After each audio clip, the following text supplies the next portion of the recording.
देशात एक राज्य असं आहे जिथं निवडणूक हा शब्द आला की त्याच्या मागोमाग दुसरा शब्द येतो, तो म्हणजे मुसलमान.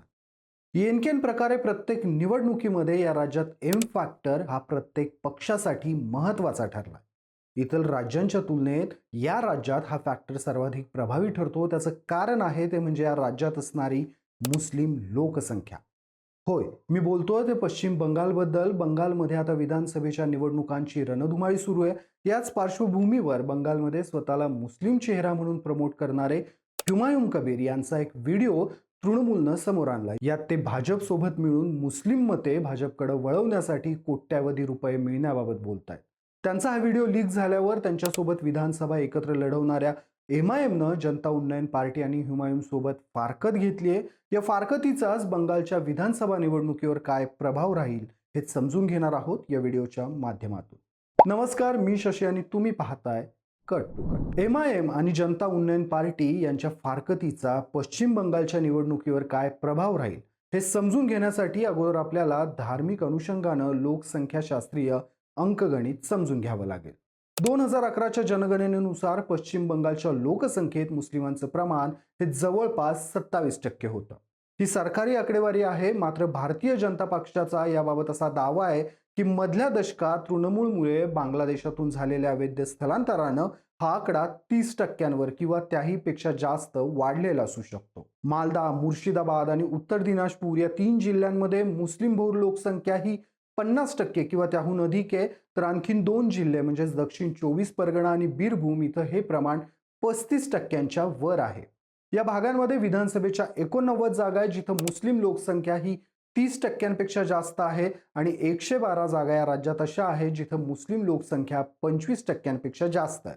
2021च्या विधानसभा निवडणुकीत तृणमूल काँग्रेसनं त्या 89 जागांपैकी 87 जागा जिंकलेल्या. हा जवळजवळ निर्विवाद विजय होता. 112 मुस्लिम बहुल जागांपैकी तृणमूलनं 106 जागा जिंकलेल्या, तर भाजपला केवळ 5 जागांवर समाधान मानावं लागलेलं. 30%पेक्षा जास्त मुस्लिम लोकसंख्या असलेल्या मतदारसंघांमध्ये भाजपच्या यशाचा दर हा जवळपास 0 होता आणि भाजपला केवळ 1च जागा जिंकता आलेली. या जागा एक प्रकारे अशा संरचनात्मक भिंतीसारख्या होत्या जी भेदणं भारतीय जनता पक्षाला शक्यच नव्हतं. बरं, मुस्लिम इतक्या मोठ्या संख्येनं तृणमूलच्या मागे का जातात याचं उत्तर भाजपच्या प्रचारातच आहे. भाजपच्या हिंदुत्ववादी भूमिकांमुळे 2021ला अंदाजे 75% मुस्लिम मतदारांनी तृणमूलला पाठिंबा दिला होता. 2024च्या लोकसभा निवडणुकीपर्यंत हा आकडा 83% गेलेला.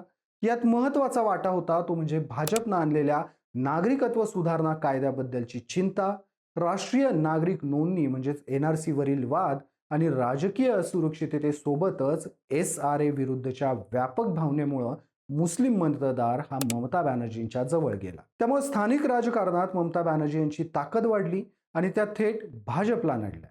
ममता बॅनर्जी यांची ताकद म्हणजे मुस्लिम वोट बँक जर फोडायची असेल तर तिथं नवीन मुस्लिम पर्याय उभारणं गरजेचं होतं. यासाठी हुमायूं कबीर यांचा पर्याय होता. तृणमूलच्या दाव्यानुसार हुमायूं यांनी भाजपकडून पैसे घेण्याचं कारण हेच आहे. पण तृणमूलनं आज हा दावा केला असला तरी हुमायूं कबीर यांनी स्वतंत्र पार्टी काढल्यापासून त्यांच्यावर बंगालमध्ये हा आरोप होतोय की ते भाजपसाठी काम करतात आणि हुमायूं यांचा पक्ष म्हणजे भाजपचीच बी टीम आहे. ही भावना जनतेच्या मनात कुठेतरी खोलवर रुजली होती. त्यामुळे त्याचा फटका कबीर यांना विधानसभेत बसणार हे तर निश्चित होतं आणि म्हणूनच कुठे ना कुठे किमान कबीर यांच्या पक्षासोबतची युती तोडली आणि स्वतंत्रपणे लढणार असल्याची घोषणा केली तर MIMला थोडंफार यश मिळू शकतं. आणि MIMची आजवरची भूमिका किंवा इतिहास जर आपण पाहिला तर तो कुठे ना कुठे अप्रत्यक्षपणे का होईना भाजपच्या पथ्यावर पडणार आहे. सर्वाधिक वोट बँक MIMनं जर कुणाची फोडली असेल तर ती काँग्रेस सारख्या सेक्युलर पक्षांची.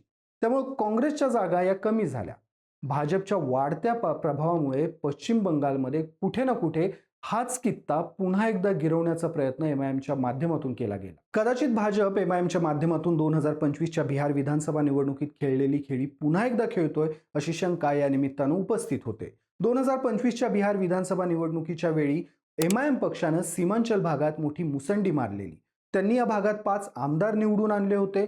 सोबतच त्यांनी इतर ठिकाणी देखील उमेदवार उभे केले होते. या उमेदवारांनी काँग्रेस पक्षाची हक्काची मतं फोडली असा आरोप त्यावेळी झालेला. या आरोपात कुठे ना कुठे तथ्यही होतं.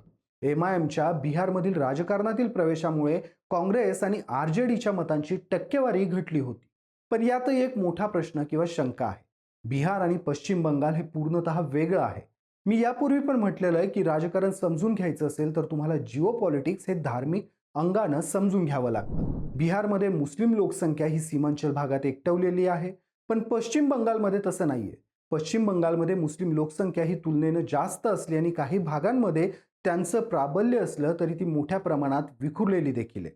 याचा फायदा हा होऊ शकतो की तृणमूलचा वोट शेअर्स कमी होऊ शकतो. जर भाजपनं या निकषांवर ही खेळी खेळलेली असेल तर पश्चिम बंगालमध्ये त्यांच्यावर बुमरॅंग होऊ शकतं. याला कारण आहे ते म्हणजे सांस्कृतिक अस्मिता. बंगाली लोकांची भाषिक आणि सांस्कृतिक अस्मिता ही दक्षिणे इतकी टोकाची नसली तरी त्यांचं भाषेवर आणि बंगाली संस्कृतीवर नितांत प्रेम आहे. त्या दृष्टीनं कुठे ना कुठे ओवेसी हे बाहेरच आहेत. त्यामुळे जी खेळी बिहारमध्ये यशस्वी झाली ती पश्चिम बंगालमध्ये अपयशी ठरेल. सध्या कुठे ना कुठे यामुळे तृणमूल काँग्रेस आणि ममता बॅनर्जी यांनी भाजपवर मात केली असं म्हणता येईल. अगोदरच भाजपच्या फेवरमध्ये असलेले असा आरोप झालेले कबीर यांचा व्हिडिओज आता तृणमूलनं समोर आणलाय. त्यामुळं हुमायून यांच्या प्रतिमेला पश्चिम बंगालमध्ये मुसलमानांच्या मनातून तडा गेलाय. बरं, कबीर यांचा इतिहास देखील वादग्रस्त राहिलाय. मुर्शिदाबादमध्ये बाबरी मशिदीची प्रतिकृती उभारण्यावरून त्यावेळी देखील त्यांच्यावर मोठी टीका झालेली. आणि MIMने सध्या किती जरी प्रयत्न केली तरी भाषा ओवेसी आणि बंगाली मुस्लिम यांच्या मधील मोठा अडसर आहे.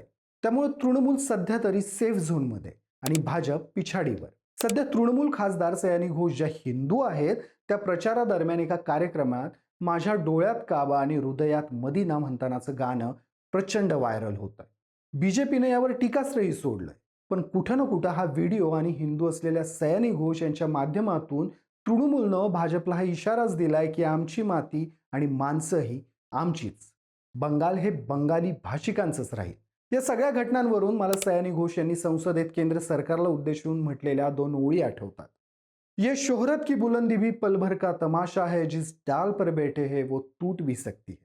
तुम्हाला या व्हिडिओबद्दल काय वाटतं मला कमेंट्समध्ये आवर्जून सांगा. व्हिडिओ आवडला असेल तर व्हिडिओला लाईक करा, शेअर करा आणि तुमच्या आवडत्या कट टू कटला सबस्क्राईब करायला विसरू नका.